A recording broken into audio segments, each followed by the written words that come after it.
तो स्टूडेंट्स, आज के इस वीडियो में हम देखेंगे कि चेस नोटेशन कैसे करते हैं। तो मैं मूव चलूँगा और साथ ही साथ मैं आपको बताता चलूँगा। तो सबसे पहले मैं मूव चलता हूँ, मान लीजिए पॉन टू E4। इससे पहले की वीडियोज़ में मैंने आपको बता रखा है फाइल्स क्या है, रैंक्स क्या है, हर एक स्क्वायर को कैसे नाम दिया गया है। तो जैसे कि जिस स्क्वायर पे अभी मैंने पूर्ण मूव किया है तो वो E फाइल पर है और 4th रैंक पे है। तो पहले फाइल का नाम और फिर रैंक का नाम। तो हर एक स्क्वायर का नाम जो है, फर्स्ट नेम होता है फाइल का नेम जिस फाइल पर है वो, जैसे, और उसका सेकंड नेम होता है रैंक जिस रैंक पर है वो। तो ये E4 पर है, तो E4 पर। अब यहाँ पे आप देख सकते हैं कि जो पॉन मैंने चला है, पॉन के लिए यहाँ पे कुछ भी स्पेशल लेटर यूज़ नहीं किया गया है। पॉन को यदि आप मूव करते हैं तो पॉन को जिस स्क्वायर पर रखते हैं सिर्फ उस स्क्वायर का नाम बोल देते हैं। इससे पता चलता है कि इस स्क्वायर पर पॉन मूव किया है। तो मान लेते हैं सामने से कुछ रिप्लाई आता है, मान लीजिए अभी नाइट चलता है, मान लीजिए अटैक करता है मेरे पॉन पे। तो यहाँ पे आप देख सकते हैं ये अभी फर्स्ट मूव है, नीचे आप देख पा रहे होंगे स्क्रीन पे। तो नाइट, अच्छा यहाँ पे एक चीज़ है, ये लीचेस ऐप है, यहाँ पर नाइट का आइकन बना है, लेकिन नाइट के लिए लेटर जो यूज़ किया जाता है कैपिटल लेटर यूज़ किया जाता है। तो आप ये चीज़ ये ध्यान रखें, जो पीसीज हैं उनके लिए कैपिटल लेटर्स, जैसे नाइट के लिए कैपिटल N। यहाँ पे जो घोड़ा का निशान बना है ना, ये E4 के बाद एक घोड़े का निशान बना है नाइट का, और फिर उसके बाद F6 लिखा है। तो F6 वो स्क्वायर है जिस पर ये घोड़ा चला है। पर आपको, जैसे कि आप मान लीजिए किसी टूर्नामेंट में खेल रहे हैं, कहीं पे खेल रहे हैं, तो आपको पेपर पे लिखना पड़ेगा। तो वहाँ पे ये नहीं कि आप घोड़े का निशान आप बनाने बैठ जाओगे, तो उसमें तो बहुत टाइम लगेगा। तो वहाँ पर क्या है कि आपको कैपिटल में N लिख देना है, नाइट के लिए N। आई होप आप समझ पाएंगे। ठीक है, अब आगे बढ़ते हैं। जैसे कि ये बिशप है, अब यहाँ पे तो बिशप इन्होंने बना दिया, तो आपको बिशप के लिए लेटर यूज़ करना है B। तो आप लिख देंगे B और फिर जिस स्क्वायर पे वो गया है, जैसे कि C4। और ये सेकंड मूव है, अभी सेकंड मूव कंप्लीट नहीं हुआ है, ये भी ध्यान रखिए। पहला जो मूव था, तो पहले मूव में क्या होता है, वाइट का एक मूव और ब्लैक का एक मूव, तब वो एक मूव काउंट होता है। फिर सेकंड में भी ऐसी चीज़ है, अभी वाइट चला है तो अभी जो ब्लैक चलेगा वो थर्ड नहीं होगा, वो सेकंड ही होगा। सो फॉर एग्ज़ाम्पल मान लेते हैं ये मूव चला, तो आप देख सकते हैं ना, पॉन का मैंने बताया था, पॉन के साथ कोई स्पेशल उसका लेटर नहीं है, कुछ नहीं है, सिंपल लिखा है E5। और अब जाके सेकंड मूव कंप्लीट हुआ है। अब जो मूव होगा वो थर्ड मूव होगा, ये देखिए। तो नाइट, बस इसमें थोड़ा अंतर ये है कि यहाँ पे आइकन्स को यूज़ कर रहे हैं। चलिए अब मैं थोड़ा और बता देता हूँ आपको। ये मान लीजिए गेम इस तरह से चलता है। अच्छा, अब मैं कैसल करने जा रहा हूँ। देखिए कैसल दो साइड का हो सकता है, ये होगा जो अभी करूँगा मैं, शॉर्ट कैसल होगा, ठीक है। तो ये मान लीजिए, उस कैसल का जो सिंबल है नीचे आप देख सकते हैं, फोर्थ मूव, ये कैसल का सिंबल है, ये नोटेशन है कैसल की।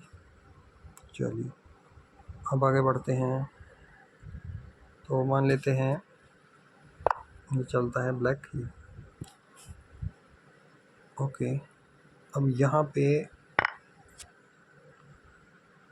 और मान लीजिए ब्लैक कुछ और प्लान कर रहा है, ओके, मैं समझाने के लिए आपको दिखा रहा हूँ।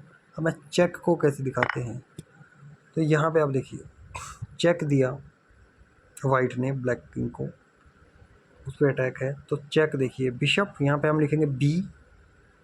अच्छा, यहाँ पे दो चीज़ें एक ही मूव से दो चीज़ें मैं समझा पाऊँगा।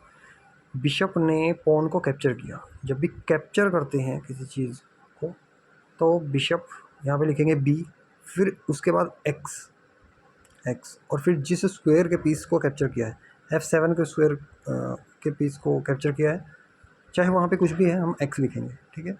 और जिस पीस को कैप्चर किया है उसको लिखने की ज़रूरत नहीं होती, बस उस स्क्वायर का नाम लिख देना है। तो B X F7, ये तो हो गया कैप्चर का। मान लीजिए यहाँ पर कैप्चर करने से राजा पे अटैक ना होता, चेक ना मिलता, तो सिर्फ इतना ही लिखते। लेकिन इसके बाद आप देखिए राजा को चेक भी मिल रहा है, तो उसके लिए सिंबल यूज़ करेंगे प्लस, देख पा रहे होंगे आप, प्लस। इन नोटेशंस की ये आपकी वहाँ पे भी काम आएंगे। मान लीजिए आप कोई चेस बुक पढ़ रहे हैं तो वहाँ पे भी आपको ये काम आएंगे। तो आई होप ये समझ पाए होंगे आप।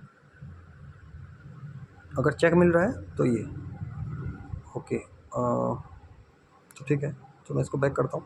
अब मान लीजिए मैं क्या करता हूँ, कुछ और ये यस, इस मूव के बाद ये था। अब मैं मान लीजिए इस नाइट को कैप्चर करता हूँ। देखिएगा दोबारा से, ये आगे देखिए 6 मूव में, तो यहाँ पे n लिखेंगे, x और c6। इसके साथ आपने देखा कि प्लस का साइन नहीं है, क्योंकि प्लस का साइन हम तब डालेंगे जब चेक मिल रहा होगा जब। आई होप इतना आप समझ पाए होंगे। ओके, अब मैं आपको बताऊंगा कि लॉन्ग कैसल कैसे करते हैं। तो मान लीजिए ये मैं गेम किस तरह से खेलना चाहिए वो नहीं दिखा रहा, मैं सिर्फ आपको सिंपल नोटेशन समझा रहा हूँ। ओके, या फिर ये इसको कैप्चर कर लेता है, ठीक है। DX अगेन आप देख सकते हैं, ये भी थोड़ा सा अगेन पॉन ने कैप्चर किया है, तो पॉन के लिए कोई स्पेशल लेटर नहीं है।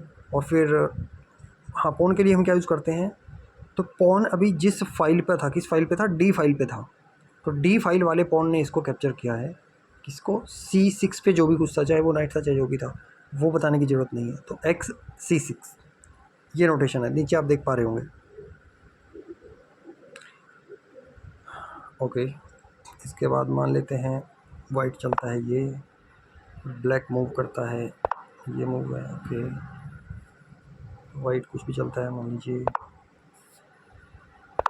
ओके, अब मैं लॉन्ग कैसल आपको दिखाना चाहता हूँ, इसलिए मैं चल। तो लॉन्ग कैसल को देखिए, मैं ब्लैक लॉन्ग कैसल करेगा उसका सिंबल ये देखा आपने नीचे, ये लॉन्ग कैसल का सिंबल हो गया। तो जितनी भी नोटेशंस होती हैं पॉसिबल, वो मैंने सारी आपको बता दी हैं। आई होप आप समझ पाए होंगे। और एक और जानकारी मैं दे दूँ कि वो टूर्नामेंट्स में आपको बता दिया जाता है। मान लीजिए आप किसी टूर्नामेंट में खेल रहे हैं, तो टाइम कंट्रोल, अगर मान लीजिए अगर थोड़े टाइम का गेम है, मान लीजिए ब्लिट्ज़ है 3 मिनट 2 सेकंड का, तो वहाँ पे तो आपको अलग से पेपर पे नोटेशन लिखने की ज़रूरत नहीं होती। लेकिन अगर टाइम ज़्यादा टाइम का गेम है तो वहाँ पे जैसे रैपिड हो गया, 10 मिनट से ऊपर हो गए, 15 मिनट, और या फिर उससे भी ज़्यादा। क्लासिकल में तो डेफिनेटली, क्लासिकल में क्या होता है, इंक्रीमेंट जो होता है हर एक मूव के बाद 30 सेकंड का होता है, तो वहाँ पे आपको नोटेशंस लिखनी होती है। बट अगर ऐसा होता है कि अच्छा, क्लासिकल में क्योंकि इंक्रीमेंट 30 सेकंड का है, तो वहाँ पे नहीं, जो है वहाँ पे लिखने की ज़रूरत होती है। लेकिन कोई और गेम है जहाँ पे इंक्रीमेंट इतना नहीं है और 5 मिनट से कम का आपका टाइम हो गया है, तो तब आप नोटेशन को कोई ज़रूरी नहीं होती नोटेशन लिखना, तब छूट होती है। बाकी हर एक टूर्नामेंट में जो भी है, जो भी आप खेलेंगे, वहाँ पे क्या रूल है क्या नहीं है नोटेशंस के बारे में, वो आपको बता दिया जाएगा। सो इस वीडियो में इतना ही। Thank you.